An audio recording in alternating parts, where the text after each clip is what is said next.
All right, welcome back to Monster Transmission. We're here in our manufacturing facility after hours, so it's nice and quiet. I wanted to go over with you one of our most common failures that we see during installation, okay? And that is a stack pump. So we're going to explain exactly what a stack pump is and why it happens and how to prevent it from happening to you. All right, so first off, what we got here is a 4L65 that came in with the stack pump. Now, you can clearly see with this converter how the pump gears are not fully engaged. They should be completely seated all the way down. And what will happen is during installation, it may not be pushed in all the way. It could have backed out during the install. And if it's not fully engaged, it'll literally shear right off of this hub and stack that pump. So what is a stack pump and what does it look like? Right here, we have our pump gear with the pump vanes. A lot of those pump vanes got lost during the damage. Now this can also happen, as you see, it's pre-engaged for a while. This can actually run maybe a couple miles all the way up to maybe 50 miles before that stack pump actually fails. But what it'll do is it'll shear off this tab. Let's zoom in real quick. I want to show you this tab right here. The other one got lost and destroyed. You see the little pieces, but this is a tab right here. And this tab is supposed to slide and engage right into that hub fully. It's supposed to fully seat down in there. And if that doesn't, it comes up. You see it's partially engaged, and then you get what happens here. Boom.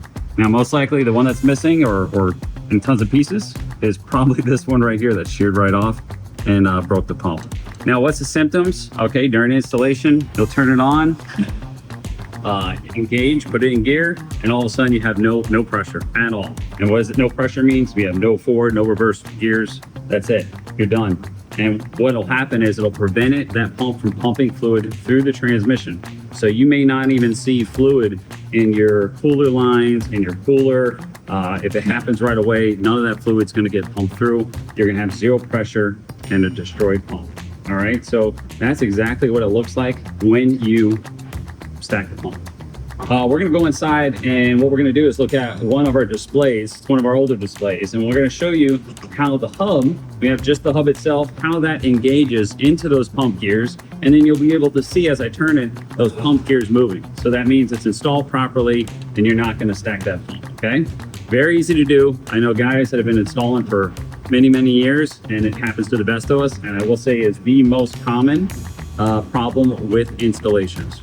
Bar none. I think every transmission builder would tell you that, and an installer would tell you that. If that backs out, it's going to damage that pump. Now, also 4L65s above all the other transmissions, from what guys like to tell me, is that's probably the most common transmission that it'll happen to. So you got to be careful, very careful on those 4L65s. All right, let's go inside. All right, we're in our front office now, looking at one of our old displays that we use for training purposes. I got a torque converter hub here. We're going to slide this in to the pump, and just like any other transmission, most of the time you're going to hear a few clicks before it reaches those tabs, and it slides all the way in. What you're looking for, and you can see here what happens as you turn this, that pump gear is turning properly. This is fully seated and engaged. You shouldn't be able to reach, depending on the converter. If you have a performance curve converter, it's going to be smaller, high stall converter. You can actually reach your hands around a little more, but a standard size converter, it's going to be very hard to reach your hands around, okay? There can be a little space between the pump and the hub, but you want to make sure that is fully engaged and seated properly. And if you have any concerns or questions, don't hesitate to call and ask before you do the install, because the last thing we want to do is break that pump, because that's a catastrophic failure and has to come back for a full rebuild, all right? So that's a stack pump. We're back down in the shop again, end of the day. Everyone's gone home, so it's nice and quiet.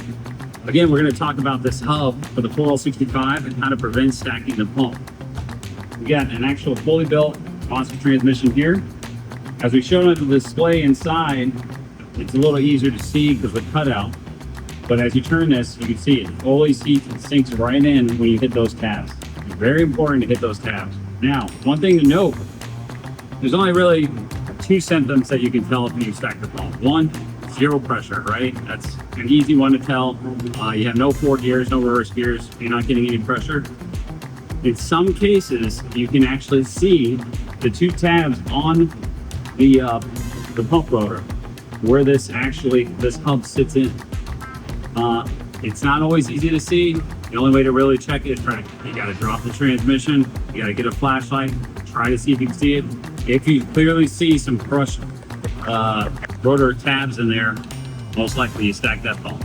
So again, we want to help you prevent any issues during installation. If you have any questions, stop, give us a call. We'll try to walk you through it or send you some instruction videos. Check out our YouTube channel. We have tons of videos on how to properly install converters for most of our different variants of transmissions. All right. Again, that's all I got. Take care.